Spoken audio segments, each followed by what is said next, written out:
Hello students, आज आम हिंदी बही रहीम पाठटी पढ़ा। तो प्रथम आम कवि परिचय विषय टी जान। तो रहीम का पूरा नाम अब्दुलरहीम खानखाना है, यानी रहीम रो नाम कौन थिला? अब्दुलरहीम खानखाना। तो उनका जन्म कब हुआ था? 1556 में हुआ था। वे अकबर के अभिभावक बैरम खां के पुत्र थे। कहार पुत्र थिले? अभिभावक बैरम खां का। बैरम खां तांकर पुत्र थिले। केवे जन्मग्रहण करथिले? 1556 रे। तो शाही महल में उनका बचपन बीता था। कोठा से जन्म तार बचपन जेतिला तो शाही महल रे। तो बाद में उन्हें गुजरात की सूबेदारी मिली थी। तापर से क्यों काम करथिले? से सूबेदारी काम करुथिले।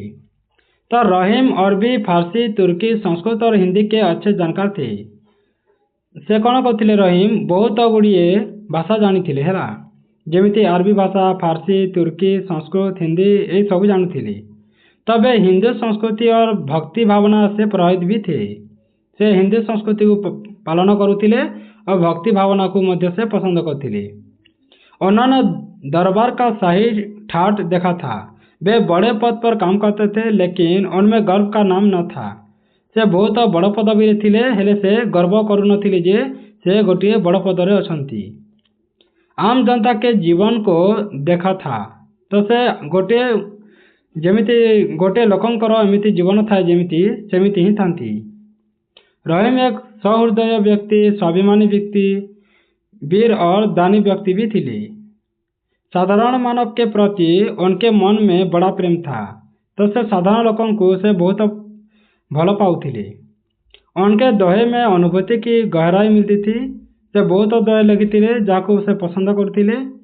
से भक्ति, नीति, वैराग्य, श्रृंगारी ऐसे सब बातें उनकी रचनाओं में पाई जाती थी। से भक्ति, नीति, वैराग्य, श्रृंगार ये सब रचना करुथिले। रहीम यानी काव्य के कई संग्रह प्रकाशित हो चुके हैं।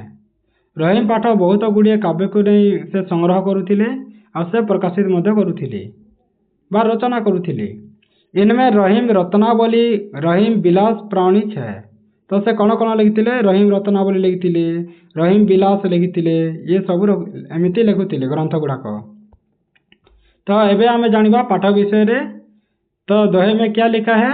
जैसे तरुबर फल नहीं खाता है, सरबर पिय ही न पान, कहीं रहीम पर काज हित, संपत्ति संचही सुजान। तो या को आमे भल भार जानी नबा। तो दोहे को समझे। तो प्रथम कौन थिला? जमिति तरुबर फल नहीं खाता है, सरबर पिए ही न पान, कहीं रहीम पर काज हित, संपत्ति संचही सुजान। तो एटारे कहउचंती जे रहीम पेड़ अपना फल नहीं खाता है और तालाब अपना पानी नहीं पीता है। आमे जानिछु जे गोटे गछ तार फल केबे खाई न थाए, बा गोटे तालाब बा गोटे ह्रद से केबे मध्य से तार पानी पी न थाए हैला, बा गोटे पोखरी। ये दोनों क्रमशः दूसरों के लिए फल और पानी की बचत करते हैं। तो ये दुई जन कौन करथांती? लोकंको पाई ही काम करथांती। जेमिति फल लोकंको पाई देइथांती, अन्य लोकंको खाइबा पाई, और पानी भी अलग लोकंको ही शोष मेंटाइबा पाई देइथांती। कारण फल खाने से दूसरों की भूख मिटता है, उसे आनंद मिलता है। जदि आम गोटे फल खाइबा ताहले जानी आमर भोक मिटिबो हैला। तो ये सब क्या करते हैं? बाहरे लोगों को यानी वो दूसरे लोगों को अपने भूख मिटा देते हैं, उसे आनंद मिलता है। तो जदि से आमे फल खाइबा ताहले आमर पेट पुरिबो, ताहले हमको भल लागिबो। पानी पीने से प्यास मिटती है। जदि पानी पीबा, पानी पी देबा ताहले आमर प्यास मिटी जीवो हैला, आउ हमको भल लागिबो, संतोष होता है, मन शांति रे थाए। तो ज्ञानी लोग सूझबूझ वाले, इसीलिए वे दूसरे को भलाई के लिए संपत्ति का संचय करते हैं। इससे परोपकार होता है, कारण परोपकार एक महान कार्य है। तो आमको एठारे कह जायछि जे आमे जेमिति लोकंकु बा आमे लोकंकु कोन करि परिबा? गोटे उपकार करि परिबा हैला। बेले आम किछि फायदा न थिले मध्य आमे गोटे जनकु तार उपकार करिया या सब कह जायछि। तो एथिरे कोन कह जायछि? जेमिति पेड़ तार निजर फल खाई न थाए, गोटे अलग जन को फल दे थाए, से खाए कि तार पेट पुरे कि से तृप्ति लाभ होता है हैला। सेमिति कौन करें पोखरी गोटे पानी पी न थाए से पोखरीर पानी अलगा लोक को दे थाए जार से तार प्यास मिटे थाए है जहाँ से संतोष प्रदान करता से लोक को। तो ये रहीम कहते जे आम आमर किसी फायदा नथिले आम अलगा व्यक्ति को आम भल भाव अलगा मनीष को आम भल भाव शांति रखा आमर फायदा नथिले तार फायदा को आम देखा।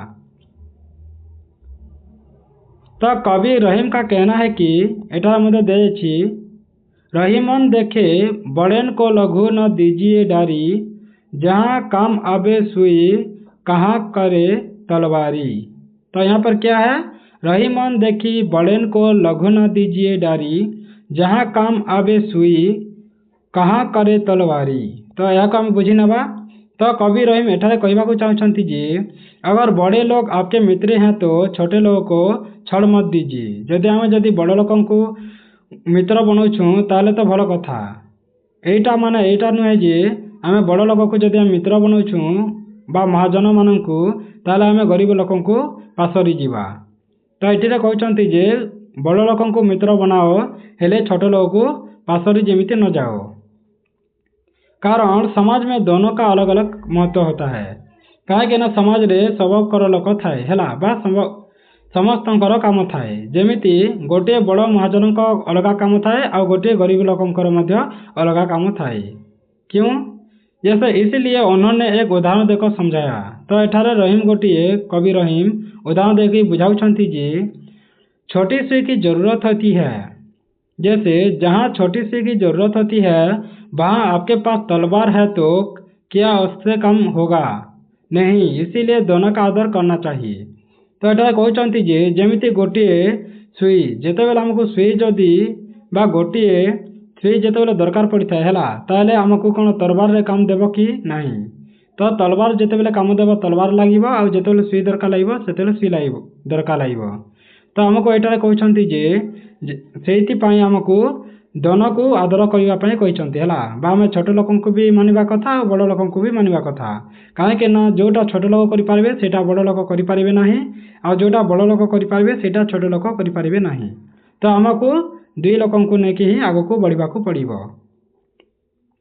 तापर कौन अच्छी रही मन पर उपकार के करत न यारी बीच मांस दिए शिवी धूप ने हिंदी हड़ दधीची। तो यहाँ पर क्या है, रहमन पर उपकार के करत न यारी बीच मांस दिए शिवी भूप ने दिही हाड़ दधीची। तो यहाँ को हमें बुझी नवा। तो कवि रहीम कहते हैं कि केवल जहाँ दोस्ती या मित्रता हो वहाँ उपकार नहीं किया जाता। जदि आम क्या सहित मित्रता करुछुं बा दोस्ती करुछुं ताले ताकू केवल आम उपकार करवा नहीं, आम समस्त को उपकार करवा दरकार। तो आम समस्त को उपकार करें कौन हम आमको तृप्ति मिल। तो परोपकार तो किसी के साथ भी किया जा सकता है। तो एटा कहते जे आमर मित्र बा शत्रु आम सबको ही उपकार करिपरिबा है बा सेमानको साहाय्य करिपरिबा। तो आम कहीं केवल गोटे लोक को उपकार करिबा बा साहाय्य करिबा आ गोटे लोक को आम साहाय्य करिबा नहीं। तो हम कहीं भी किसी भी स्थान पर आवश्यकता पड़ने पर दूसरे का उपकार कर सकते हैं। जैसे एक बूढ़े व्यक्ति को क्या कर सकते हैं हम, जैसे गोटे बुढ़ा लोक को है जे भल भाव में चली बुली न पाई थाए ताको आम सहयोग करने कथा। कार जदि किसी हो जाए ताहले आम साहाय्य करिपरिबा, जहाँ को शोष लगी ताको आम पानी पीवा कथा। तो जिते बेले जहाँ जमीती साहाय्य लगे सेमिति हमको साहाय्य करवा दरकार। तो हम कहीं भी किसी भी स्थान पर हम आवश्यकता पड़ने पर दूसरों का उपकार कर सकते हैं। तो हम जिते बेले भी जो ठारे थिरे मध्य में लोगों को साहाय्य करिपरिबा। जैसे शिवी राजाओं ने अपना मांस अपरिचित बाज को दिया। जमीती शिवी राजा ने क्या किया था, वो अपने मांस को अपने मांस को बाज को दे दिया था, क्योंकि बाज को तो वे जानता ही नहीं है। तो गोटे पक्षी को से निजर मांस को काटिकी दे दी है शिवी राजा को। शिवी राजा ने दे दिया था, शिवी राजा दे देते मांस काटिकी है क्या पक्षी को। समिति दधीची ऋषि ने देवताओं की मदद के लिए हड्डियां दे दी, उससे वज्र बनाया गया। तो जिते बेले है देवताओं को मदद के लिए है जिते बेले इंद्र वरुण यही सब आसिकी जिते बेले वज्र बना गया था तो कार दधीची ऋषिर से कहते जे दधीची ऋषि को से हाड़ देवाई है तो तांकर हाड़ को लेकिन कौन है गोटे वज्र बनाई आ से वज्र द्वारा ही से असुर को मारी है देवताओं का शत्रु वृतासुर मारा गया था तो वृतासुर को सही वज्र ही हाड़र वज्र ताकू मरा जाइथिला और से दधीची को किसी लाभ की आशा नहीं थी तो एथिरे कौन दधीचीर किसी लाभ है कि नहीं एथिरे किसी लाभ है नहीं है तेणे भी से सहयोग कले केवल परोपकार ही भावना थी तो से खाली चाहूले जे लोक को किपरि भाव से साहाय्य करिवे तो एबे आमे टिके जानि नेबा शिवी राजा विषय आउ दधीची ऋषि विषय टिके बहुत विषय जानि नेबा हला तो पुराने जमाने में शिवी नामक एक राजा थे तो गोटे पुराने जमाने रे गोटे शिवी नामक गोटे राजा थिले तो वे बड़े उपकारी थे तो से बहुत लोकन को उपकार करुथिले हैला बा साहाय्य करुथिले। एक बार बाज पक्षी से डर कर एक कबूतर उनकी शरण में आई तो गोटे बाज पक्षी क्या करता था गोटे डरी करी है बाज पक्षी डरी की कौन करुथिले कबूतर उनके शरण में आई थी तो कहा को डर की कबूतर डरी मला है कबूतर पारा पारा डर की कौन कला शिवी राजा पाखे पहुँची गला क्या को डर की बाज पक्षी को डर की है तो राजा ने उसे शरण दी तो राजा ने से शरण देला कहा को कबूतर को पारा को उसको खाने वाला भूखा बाज उसके पीछे पीछे आकर अपने आहार के लिए राजा से कबूतर मांगा कहीं ना से खाइब कहीं ना बाज पक्षी जदि न खाइले तांकर पेट केमिति पुरिब तो से बाज पक्षी कहला जे मते से कबूतर के मते दे दे मु ताकू आहार करिबी मु खाइबी पारा को आउ कौन करिबी मोर पेट को मु शांति करिबी एमिति कहला तो कबूतर ने मांगा तो उसके बदले राजा शिवी ने उसे अच्छे खाद्य देने को कहा तो राजा शिवी कहते जे तो यही कबूतर को मारना मु तोते भल खाद्य दे बोली कहली पर बाज राजी नहीं हुआ लेकिन बाज राजी है नहीं से पक्षी तो उसने राजा से कबूतर के बराबर मांस मांगा तो कबूतर जेते अच्छी मांस है बेले कबूतर जेते भी मांस अच्छी सेते मते मांस दे बोली राजा के कहला तो अंत में राजा ने कबूतर की जान बचाने के लिए अपने शरीर में मांस काट कर भूखे बाज को दे दिया तो जेतिकी भी लास्ट के कौन करिले राजा से तांको निज मांस को काटिकी से भूखे बाज जो पक्षी को से पक्षी को से निज शरीर मांस जेते कबूतर मांस थिला सेतिकी मांस दे देला काटिकी निज मांस है शरीर तो आखिरकार बे तराजू पर बैठ गए तो गोटे तराजू रे से पक्षी को रखीदेले है आरु कबूतर पक्षी को आ गोटे जगह तार मांस को काटिकी सेटा पकईदेले सामान करदेले है आउ सामान करके देदेले अपना पूरा बलिदान कर दिया तो से तराजू ने बसीगले आरु सब से बलिदान करदेले बा निज शरीर को बा निज छाल को से देदेले। तापर आम दधीची ऋषि विषय टे जानी नेबा तो दधीची एक परोपकारी ऋषि थे ये भी सेमिति लोकों परोपकारी ऋषि थिले है लोकों को साहाय्यकारी थिले तबे सरस्वती नदी के किनारे रहते थे कोठा रोते सरस्वती नदी तरारे है वृतासुर नामक एक बड़ा पराक्रमी राक्षस था सेटा के रोला गोटे असुर रोला तांकर ना वृतासुर तो अवश्य मनुष्य क्या देवतागण भी डरते थे मनुष्य तो डरुला देवतागण मध्य डरी जाउथिले उसके आतंक से स्वर्ग में हाहाकार मच गया स्वर्गर राजा इंद्र यही सब माने से हाहाकार हो जाते ओन से रक्षा पाने के लिए से देवतागण आए और भगवान विष्णु से पूछा पहुंच गए है भगवान विष्णु को ठारे देवतागण पहुंची गले तापर कौन है भगवान विष्णु ने सलाह दी कि ऋषि दधीची की अस्थियों से वज्र बना जाएगा तो भगवान विष्णु कहले जे तमे जाओ ऋषि दधीची पाखक आउ अस्थि को मागो यानी तार अस्थि को मागिब आउ ताकू से अस्थि को बा से हाड़ को तमें वज्र बनाइब बोली से कहले असी वज्र से ही बतासुर मारा जाएगा तो तांकर जो ऋषिर से जोटा अस्थि बा हाड़ आनिब ताकू से वज्र बनाइब और से वज्र रे ही से कौन वृतासुर मरिब बोली से कहले कि भगवान विष्णु कहले तो भगवान विष्णु ने परामर्श लेकर देवतागण क्या करे ऋषि दधीची के आश्रम में पहुंचे तो भगवान विष्णु जितेबाला परामर्श देले सेतेबेले कौन कले देवतागण ऋषि दधीचीर आश्रम के पहुँची गले। ऋषि दधीची ने देवगण का आयोजित आदर सत्कार किया। तो जितेबाला ऋषि दधीची पाखक गले देवतागण मैंने से आदर सत्कार करी। उनके शुभागमन का कारण भी पूछा।